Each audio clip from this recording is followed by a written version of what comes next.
Assalamualaikum warahmatullahi wabarakatuh, sahabat-sahabat Ngobdus. Jumpa lagi bersama saya Marus Ali di program podcast kita yang cukup menarik, informatif dan sangat-sangat edukatif. Nah, seperti sesi sebelumnya, kita akan coba menggali informasi di Dinas Ketenagakerjaan Provinsi Banten. Jika kemarin kita masih membahas soal hubungan industri, nah hari ini kita bagaimana caranya menggali informasi tentang bagaimana sih kita mempersiapkan diri menghadapi industrialisasi itu sendiri. Maka hari ini saya kebetulan sekali kedatangan narasumber yang cukup istimewa. Kita akan coba gali informasinya. Ada di sini Pak Haji Hasanuddin, kasih akreditasi di bidang peningkatan produktivitas tenaga kerja di Dinas Ketenagakerjaan Provinsi Banten. Nanti akan kita coba gali lebih dalam agar sahabat-sahabat semua, teman-teman semua yang para pencari kerja khususnya, ini kita cari tahu apa sih sebetulnya yang ada di dalam pikiran-pikiran narasumber kita. Baik, kita langsung sambut saja Bapak Haji Hasanuddin. Assalamualaikum Bapak. Waalaikumsalam. Sehat Bapak? Alhamdulillah. Bapak, kita mungkin sebelum ngobrol-ngobrol jauh, kita bisa perkenalan dulu dong, siap. gitu ya. Boleh Bapak memperkenalkan diri dulu nih, biar teman-teman tahu nih, Sobat Ngobduls nih.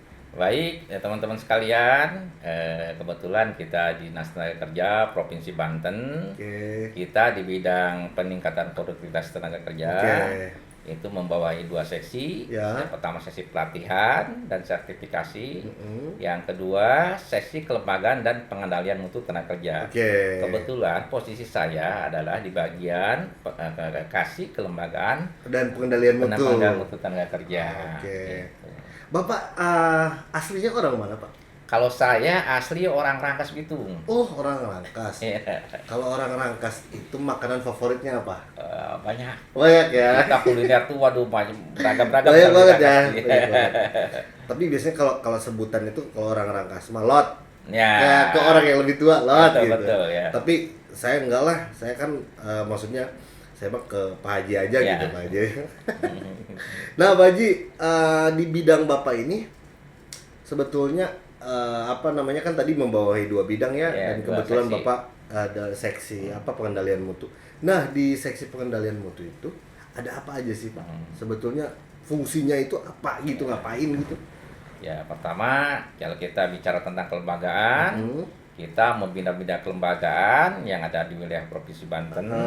Terutama lembaga-lembaga pelatihan kerja. LPK. LPK. Oke, LPK ya.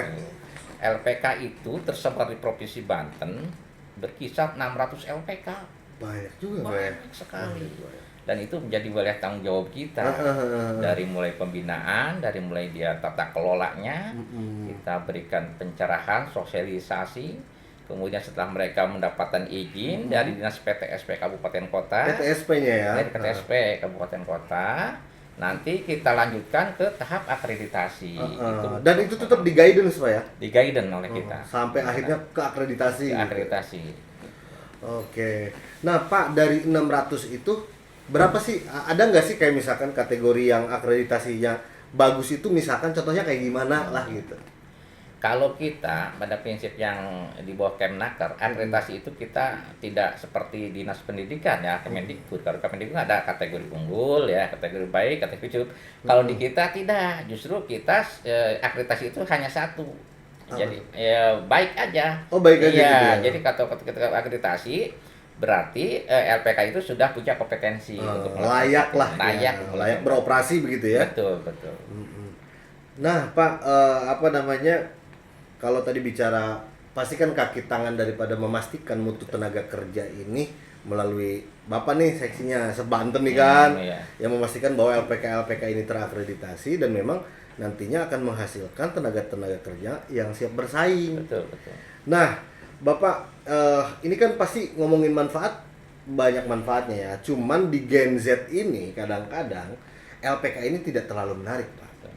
Lalu menurut Bapak ada nggak sih kayak ajakan buat teman-teman tuh yang Gen Z ya, khususnya anak-anak muda nih yang yang baru lulus kuliah, ini kan kita menghadapi tahun apa katanya kan bonus demografi nih Betul. 2045, makanya kita harus mempersiapkan diri dong. Nah, ada nggak sih Pak hal yang menarik menurut Bapak LPK itu menariknya apa gitu? Ya.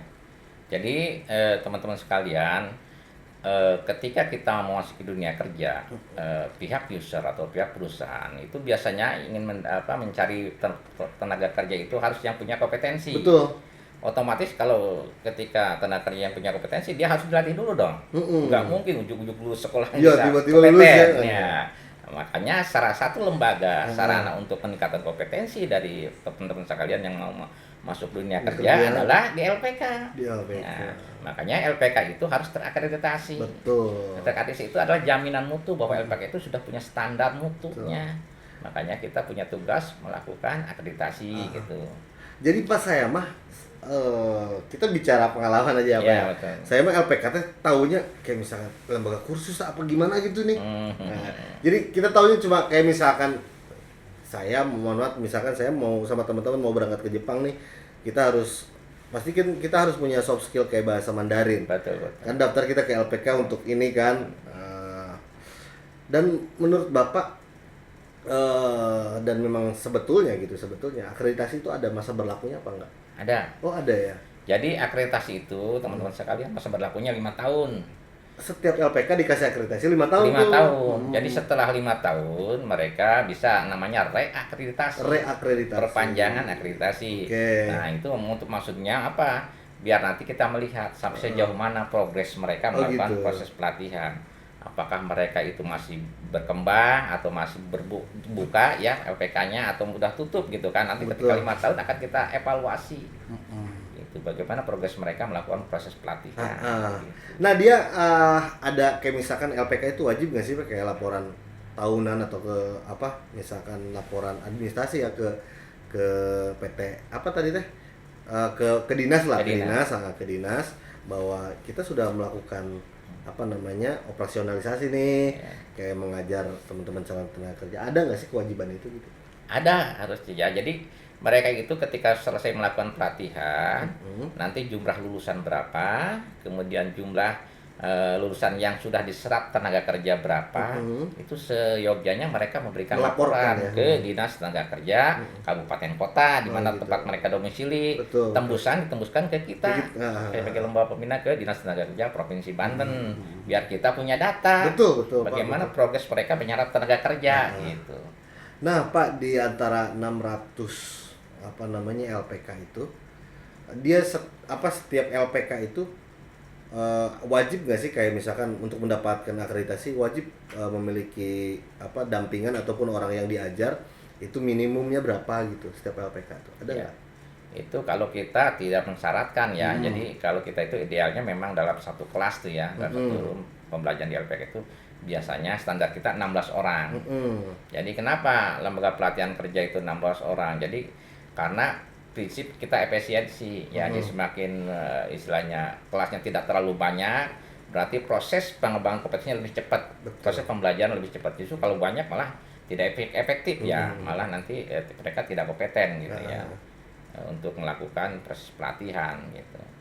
Jadi itu standarnya. Kalau memang banyak seperti sekarang nih, saya tadi tertarik dengan Bapak ngomong bicara bahasa Jepang ya. Nah, sekarang saya kasih tahu teman-teman nih ya. Mungkin teman-teman ada yang ingin pergi ke Jepang melakukan proses bekerja di sana. Nah, saya informasikan sekarang ini jutaan lapangan pekerja mereka buka mau serap. Nah, tinggal kita bagaimana kesiapan kita. Jadi yang melakukan proses izin SO, kalau kita namanya rekomendasi SO ya, sending organizer. Itu ke provinsi itu sudah banyak sekarang untuk bahasa Jepang. Banyak ya? Banyak. Jadi permintaan mereka itu ke kita banyak sekali. Banyak sekali karena katanya job order yang ditawarkan oleh Jepang itu banyak. Dan mungkin menarik sih gitu Pak. Karena ininya cuan. Betul. Jadi salary untuk mereka itu lumayan. Jadi saya jamin lah, saya garansi ya. Saya sering turun ke lapangan, sering diskusi dengan teman-teman kursus bahasa Jepang ya, pelatihan bahasa Jepang. Jadi kalau mereka itu magang 2 tahun, kalau mereka bagus kadang diperpanjang ya. Kalau misalnya mereka pulang ke Indonesia, mereka pulangnya sudah bawa tabungan. Gitu ya. So, itu. Jadi mereka itu memang katanya di sana itu lumayan pendapatannya. Tinggal kemauan kita. Betul Pak. Gitu. Nah, kita kita ngomongin soal apa tadi akreditasi yang akhirnya kalau lembaga ini terakreditasi pasti menghasilkan murid-murid yang memang siap kerja begitu dan memang sudah sangat layak begitu Pak. Nah, sebelum kita ngobrolnya lanjut banyak banget, kita minum dulu boleh Bapak? Silakan. Terima kasih ya. Iya, kita sambil nyantai ya. aja. Tenang. Aduh.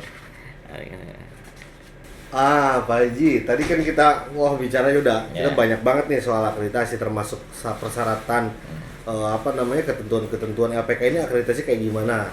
Tadi udah beberapa yang Bapak sebutin nih. Nah, ada nggak sih Pak di sepanjang Bapak di seksi pengendalian mutu ini, ada nggak sih tantangan seksi akreditasi dalam upaya peningkatan LPK di Banten? Ada nggak tantangannya Pak? Tantangan luar biasa banyak Pak. Jadi gini, masih banyak LPK yang tidak menyadari betapa pentingnya sebuah akreditasi. Padahal akreditasi adalah jaminan mutu. Kewajiban itu Pak. Kewajiban.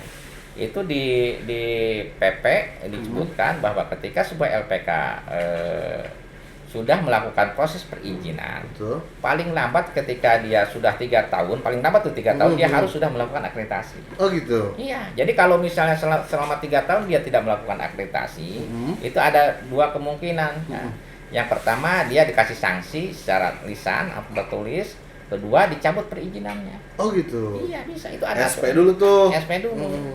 Kemudian bisa dicabut perizinannya. Itu ada aturannya di peraturan pemerintah. Dan ternyata di kita itu masih banyak LPK yang tadi belum sadar soal akreditasi begitu ya. Padahal sebenarnya ketika berbicara tentang akreditasi, LPK itu saya jamin sudah tertib administrasi.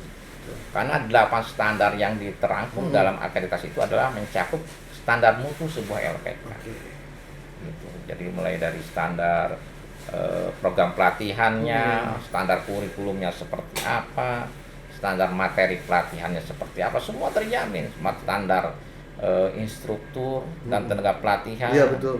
Standar sarana dan prasarana, standar tata kelolanya seperti apa, dan standar keuangan seperti apa. Semua terstandar.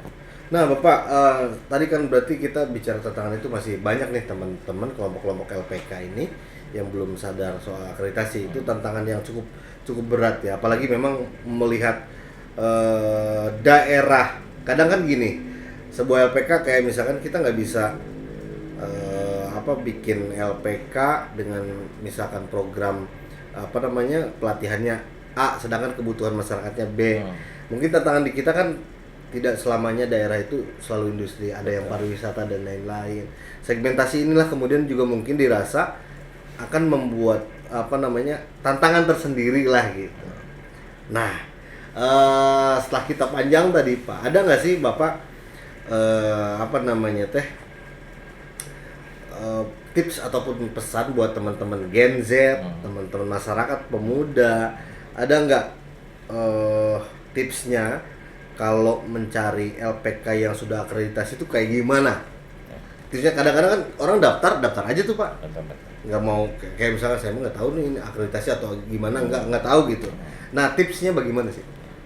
Jadi pada teman-teman yang mau misalnya daftar ke LPK, mencari lembaga pelatihan kerja, ya lihat dulu akreditasinya seperti apa. Jadi kalau sudah terakreditasi, lihat kondisi sarana dan prasarana juga perlu ya dilihat ya, karena masih banyak LPK yang kondisi sarana prasarananya belum layak ya, atau belum mencukupi ya. Karena prasyarat sebuah lembaga pelatihan kerja itu minimal ya, ada ruang sekretariat, ada ruang teori, ruang pembelajaran, ruang kelas, dan ada ruang praktek. Ada ruang praktek. Karena apa?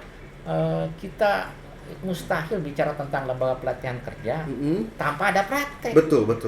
Apa kita belajar teori? Ya itu namanya sekolah, bukan lembaga pelatihan kerja. Sekolah aja harus ada ruang praktek sekarang. Betul. Karena apa? Jadi target untuk lembaga pelatihan kerja itu ketika menghasilkan lulusan, dia harus kompeten. Kalau tidak kompeten berarti gagal LPK itu melatih gitu. Makanya saya bilang tadi harus terstandar. Ketika sebuah LPK sudah terstandar mutunya, saya jamin itu bisa.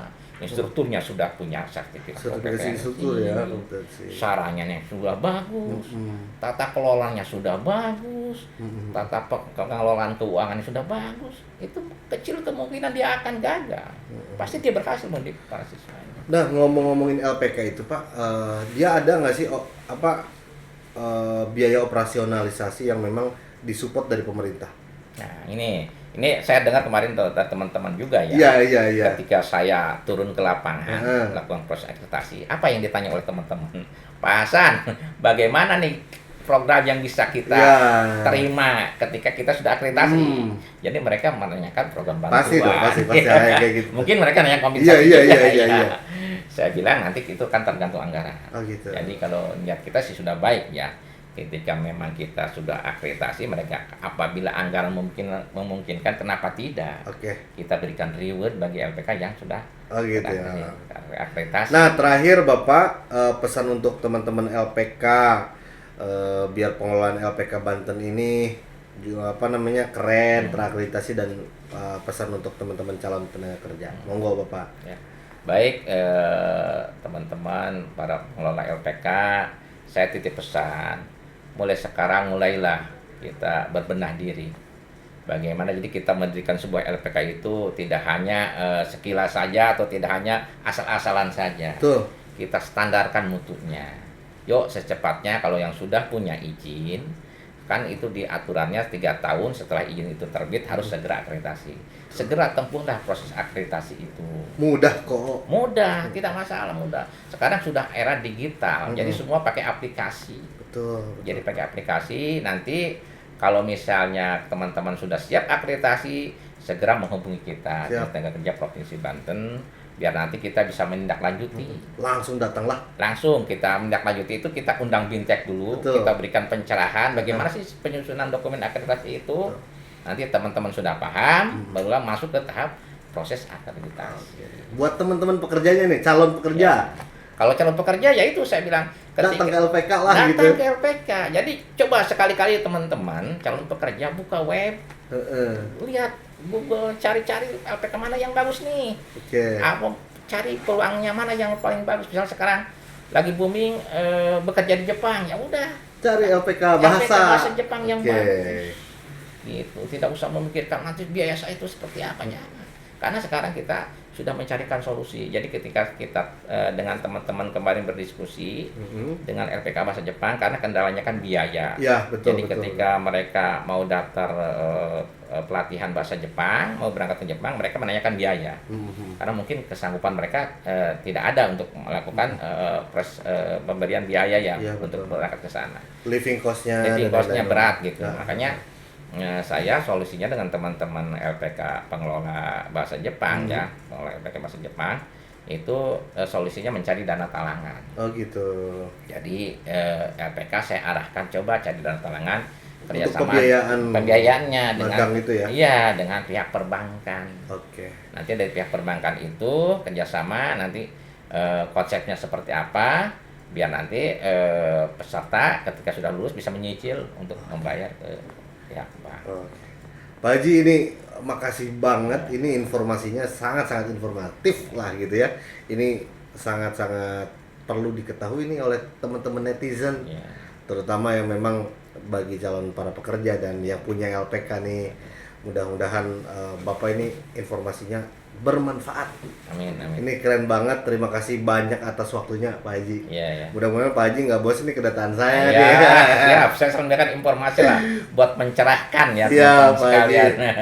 Pokoknya makasih banget, ini sangat mencerahkan. Mudah-mudahan nanti kita bertemu di lain season. Nah, untuk sahabat-sahabat dan sobat-sobat Ngobdus dimanapun sahabat-sahabat berada, itulah tadi perbincangan kita. Ini sangat informasi, intinya adalah kita harus mempersiapkan diri menjadi calon tenaga kerja yang baik, yang kompeten. Begitu juga LPK, teman-teman mempersiapkan diri, mempersiapkan para teman-teman calon pekerja agar lebih kompeten dan siap diserap tenaga kerjanya. Mudah-mudahan Banten tidak ada lagi PHK. Banten mengorbitkan ataupun melahirkan calon-calon tenaga kerja yang siap dan punya daya saing dengan daerah-daerah yang lain. Itu saja barangkali Bapak Pak Haji, terima kasih banyak. Makasih banyak. Demikian teman-teman, jangan lupa like, komen, share, dan jangan lupa klik tombolnya subscribe. Terima kasih. Sampai jumpa lagi bersama saya Marus Ali. Assalamualaikum warahmatullahi wabarakatuh.